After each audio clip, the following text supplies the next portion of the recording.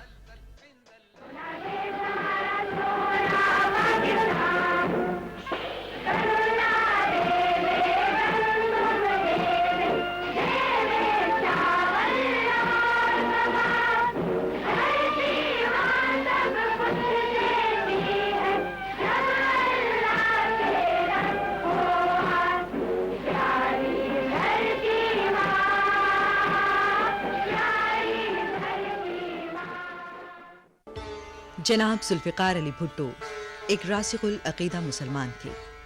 ان کی دیگر اسلامی خدمات میں غلطیوں سے پاک قرآن مجید کی اشاعت اور آزاد حج پالیسی کے علاوہ 100 سالہ پرانے ختم نبوت کے مسئلے کو حل کرنا بھی شامل ہے. لیکن افسوس وہ تمام مذہبی جماعتیں جو اس مسئلے کے بارے میں بہت پرجوش تھیں اور اسے حل کرنے والے کو امت کا محسن قرار دیتی تھیں، انہوں نے بعد میں نہ صرف جناب بھٹو کے خلاف نظام مصطفیٰ کے نام پر تحریک چلائی بلکہ انہیں جسمانی طور پر ختم کرنے میں بھی ایک فوجی ڈکٹیٹر کی مدد کی. انہی کے دور میں شراب پر پابندی عائد کی گئی اور جمعۃ المبارک کو چھٹی کا دن قرار دیا گیا. یہ جناب بھٹو ہی تھے جنہوں نے اس ملک کو 2 دستور دیے، ایک عبوری دستور اور دوسرا 73 کا متفقہ اسلامی جمہوری دستور. جس ملک نے 25 برس کی کوشش کے باوجود آئین نہیں بنا سکے، اس حد تک کہ ایوب خان نے کہا کہ اس قوم سے آئین نہیں بن سکے گا، اس لیے میں اپنا آئین دیتا ہوں. اور یحییٰ خان نے بھی کہا کہ میں نے بڑی کوشش کی کہ اسمبلی یعنی عوام آئین بنائے، آئین عوام نہیں بنا سکتے، میں اپنا آئین دوں گا.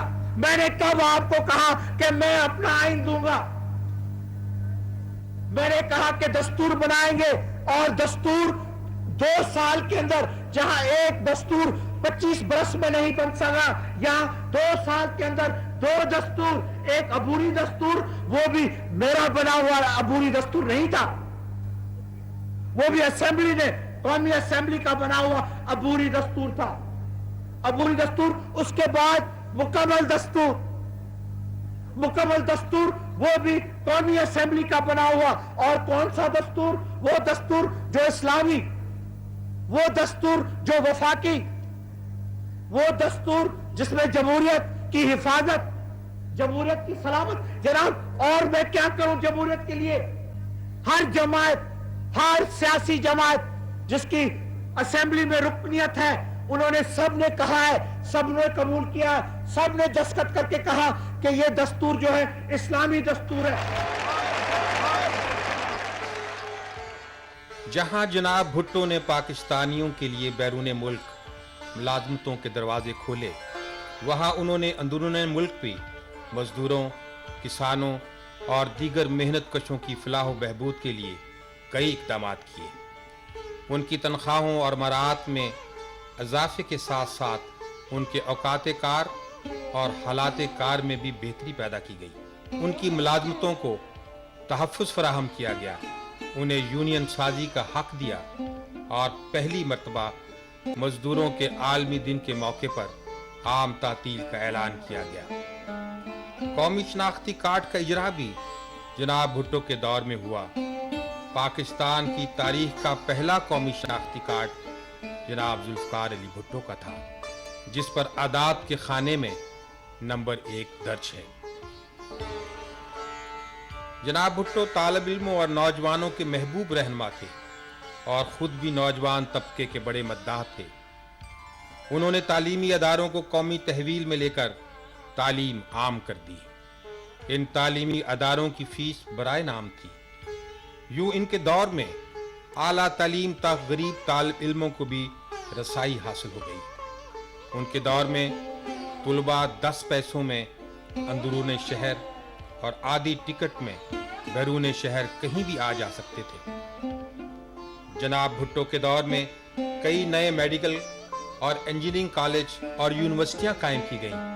وہ نوجوانوں کو قوم کا مستقبل قرار دیتے تھے. I'd like to speak to the students, appeal to them, the younger generation that was ever so kind to me. This is a generation which I adore, and I'm terribly fond of this generation. I can never forget that the youth of Pakistan gave me unanimous support when I left Ayub Khan's government in 1966. I had the unanimous support of the students of this country, and believe me, in my whole life I have never considered any achievement greater than the achievement I felt when the whole of the youth of Pakistan rallied round me. That was a great sense of exaltation. And I tell you that I miss those days.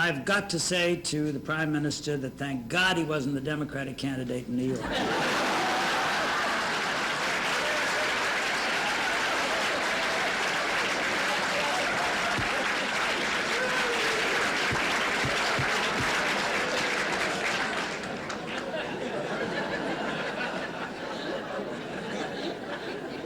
I've known a lot of statesmen who were politicians. And I've known a lot of politicians who want to be statesmen.